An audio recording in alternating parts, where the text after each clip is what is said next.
Nikhita, and today I'm going to be talking about risk and resilience among young adults. So what is risk and resilience?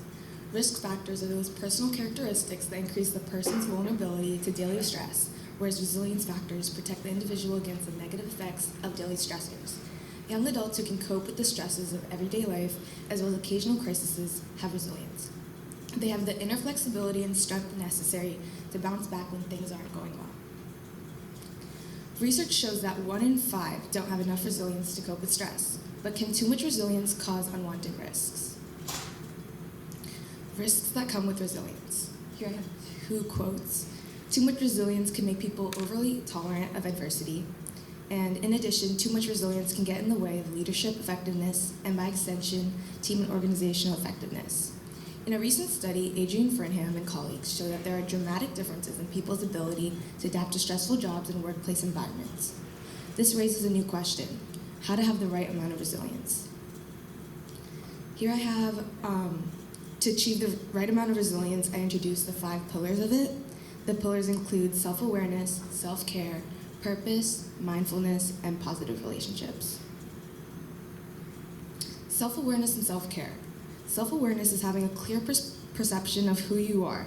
Self-care is our ability to function effectively in the world while meeting multiple challenges of daily life with a sense of energy, vitality, and confidence. How can this be connected to the environmental lens? Interactions among family, social support systems, and a larger community, access to good nutrition, healthy homes, and a positive work and play environment are all important and contribute to resilience. Purpose. Purpose is a recognition that we belong to and serve something bigger than ourselves. Our purpose helps to shape the mindset and attitude we have towards others and the events we experience. How can purpose be connected to the scientific lens? Purpose is essential to resilience. It gives us the ability to adapt positively, learn and grow from experiences, and keep going towards our goals. Research studies indicate that if we live with purpose, we're also able to live longer, have better health, and make better lifestyle choices. Young people who show high levels of resilience have been found to have fewer mental health problems.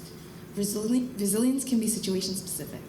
Positive and negative experiences over time continue to influence a young adult's mental and physical development. Mindfulness and positive relationships. Mindfulness is a state of active, open attention to the present and future. Positive relationships are the bonds we have with others, creating a happier and more fulfilled, supported, and connected life.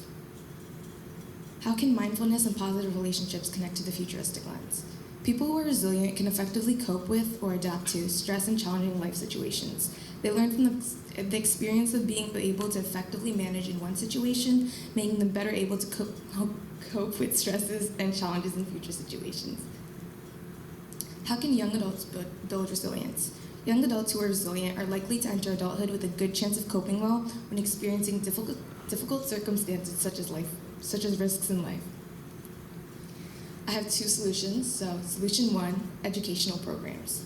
Having educational programs at a young age can introduce the idea of resilience to children and allow them to learn and grow in all situations when they are young adults. Building resilience in educational systems is especially important so that individuals, schools, communities, and institutions develop the capacities necessary to maintain safe, relevant, and equitable education opportunities and learning outcomes for all students. Benefits and limitations. The benefits include allows them to learn and grow in all situations, approach new experiences with confidence and a positive mindset, and help students develop the ability to overcome stressful and challenging experiences. And the limitations include education that isn't risk-informed, conflict-sensitive, or accessible to all can create adversity in a community. Solution 2, at-home resources, which includes the television and parents. Resilience is an important skill that can be taught at home, since it helps people, communities, and systems to thrive in the face of adversity, to manage stress and uncertainty, and to continue to develop and improve over time. Parents who talk to their families about resilience can help them manage stress and feelings of anxiety and uncertainty. This can also be taught through television programs available at home. Benefits and limitations. The benefits include can help manage stress and feelings of anxiety and uncertainty, recover from setbacks, and get back to living their lives more quickly. And it also builds their confidence and capability the next time a problem comes up. Limitations. Overprotective parenting prevents a child from developing resilience and coping with stress and failure. For my final solution, I decided to put both of my solutions together.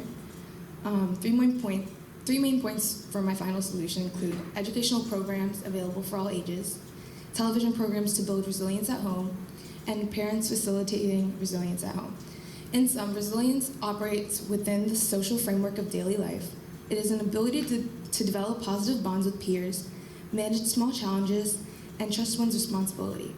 It also is an important skill for all ages, especially young adults. Thank you. Okay. All right, just give me one moment.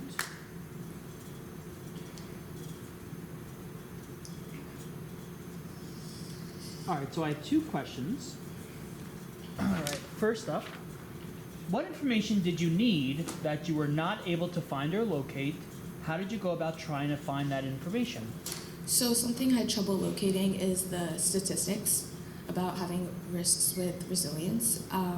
There was just a general idea that many needed resilience, but too much resilience can cause risks. So the statistic I had was that 1 in 5 are only able to cope with resilience. So if I had more time, and I could be able to dig deeper with more statistics. Okay, and then lastly, what might be the real-world implications or consequences for your findings? What are the implications to your community? Some real-world implications are that if young adults learned about resilience and the risks at a young age, I feel like they would have a better understanding of it and they could pass it on to future generations, and it could go from generation to generation. Okay, thank you very much.